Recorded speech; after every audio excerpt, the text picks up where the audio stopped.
If I had to pick a city for my atracador name, I think I would go with Bangkok. What about you guys? Welcome back, guys. The reason I'm reviewing 2 seasons in one video is because both season 1 and 2 kind of go together, and in season 2 it kind of just ends the atrac. Also, for those who love the show, it has been announced that there will be a season 3 after all, so stay until the end of the video so we can talk a little bit more about that. But before I get into the review, make sure to follow me on Twitter at FMO1126 because my followers actually picked me to do this video over 13 reasons why in a poll. So if you guys follow me, you guys can participate in the next poll and choose the next video that I'll be recording. So La Casa de Papel is about this heist that takes place at a huge bank in Spain, orchestrated by this man known as a professor. And what makes this show very interesting is that there is a lot of things that go through this guy's mind that he covers extensively. Like, he has a backup plan for a backup plan. So watching this show, you can actually see how everything plans out according to this guy's mind, and we see, you know, what his purpose was and everything. And this heist actually takes span in a couple of days, I believe. So that's what makes it really interesting, because 2 seasons is covered basically, I guess, in the timeline of I think it was 10 days, if not wrong, or less. And before I continue, guys, I am going to include some spoilers in here, some minor, some major, but I'm going to keep it at a minimum because I know some people haven't seen the show. So just in case you want to go see it, which I do recommend it, I'll keep it to a minimum, but at the same time, I am going to put a warning, so you've been warned. Now, for the most part, since this is about a heist, a lot of movies and shows have to be clever, and this show especially is pretty clever at the things that it does. For the most part, I felt like it was very unpredictable. There's some good action, and then the best thing about the show is the characters. All the performances by the main characters or the atracadores did phenomenal for me, and that's what drove this season, or I guess 2 seasons. You have some great characters. You have Tokyo, Denver, Rio, Berlin, El Profesor, Raquel, Oslo, just to name a few. I mean, there's so many that I just can't cover. What I liked about the show is that since we are confined to this building with a bunch of people, you get to know a lot about them. So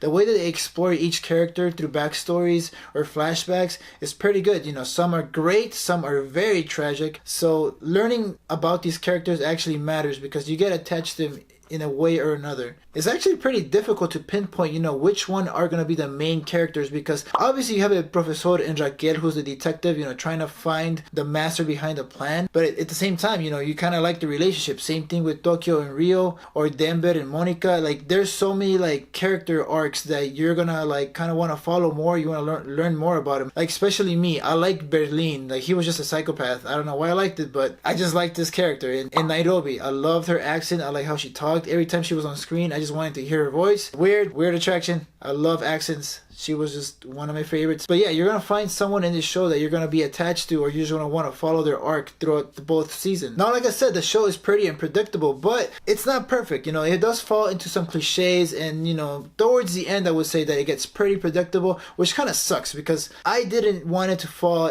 to that predictability at the end, because especially it's the end, you know, it's when you want it to be the most unpredictable. There are some decisions, especially, you know, at the end, but there are decisions throughout both seasons where like some characters make some weird decisions as to, you know, like what they could have done to avoid certain things. Like a professor gets himself in some situations where you're like, why is he doing that? Is he supposed to be the genius of this whole thing? Tokyo herself makes a decision in the beginning that kind of like messes up their plan, but you know, she kind of needed to, but at the same time, it wasn't the right move to make. And there are times where, you know, people could have died, but they don't. And you know, when people get shot, you feel like they're supposed to die or something like that, but actually it goes different ways. But there are deaths in this show which were very surprising. Now, for me, the main ones were Moscow, Berlin, and Oslo. I was really surprised that they freaking died. Like, they were like the main ones, and I kind of didn't see it coming, you know. Like, there were a lot of times where other people got shot and they didn't die, but I felt like they needed this because otherwise these guys were gonna look like they were superheroes the entire time. So I'm glad that this happened, even though it was unfortunate for the viewer because you kind of get attached to them. It's funny because in the beginning of the show, I actually didn't like most of them. You know, I didn't like Tokyo, I didn't like Arturo, I kind of didn't like Berlin, El Profesor. I don't know why, I just didn't like it. I felt like they were all like trying to like one up each other. Like, the whole time they were assholes to each other. It's like, dude, like, work as a team. But it added to some comedy actually. So in a way, it started like each character started to develop as each episode went on, and that's how I ended up loving every character. It was weird. It was a weird turn of events because I was like, man, these guys just suck. Like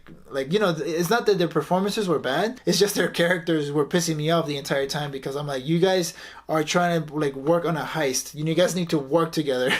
I actually like the way the timeline is used because it only takes a couple of days for this thing to happen, but like they make it seem like it's been months, you know, because they're in the freaking bank this entire time, so it feels like it's been more than a week, but in reality it's been like a couple of days, I believe. I kind of forgot how many days exactly, but you know, they're like trying to fight with the police, trying to bargain the whole thing, you know, Raquel is trying to work her side of things, but the entire time it's just like, you know, it felt like it was a long time, but in reality it was short. Let's talk about side characters, which most of them are the ones that are like captive in the bank. You know, they served a lot of purposes. Like, you know, even though they didn't seem like they were going to be big parts of the show, some of them did. Like, you know, like just Arturo, for example, Monica, and Allison Parker, like they played their roles. Even though I found some of them to be annoying, I felt like, you know, their character had to be that for some reason, and it actually works. I really like those side characters. Like, you know, they add a lot to the plot. Now, like I said, the show does hit some cliches, and it hits it pretty hard at the end, which is very unfortunate for me, because like the entire time you have Raquel trying to catch the professor, and you know, she hates him, but at the same time she's falling in love with him. Like always, love takes over everything, you know, like, and it's only been a couple of days according to the show, and it's like, you know, how much do you really love this guy? Because your character seems to like be like very independent, so I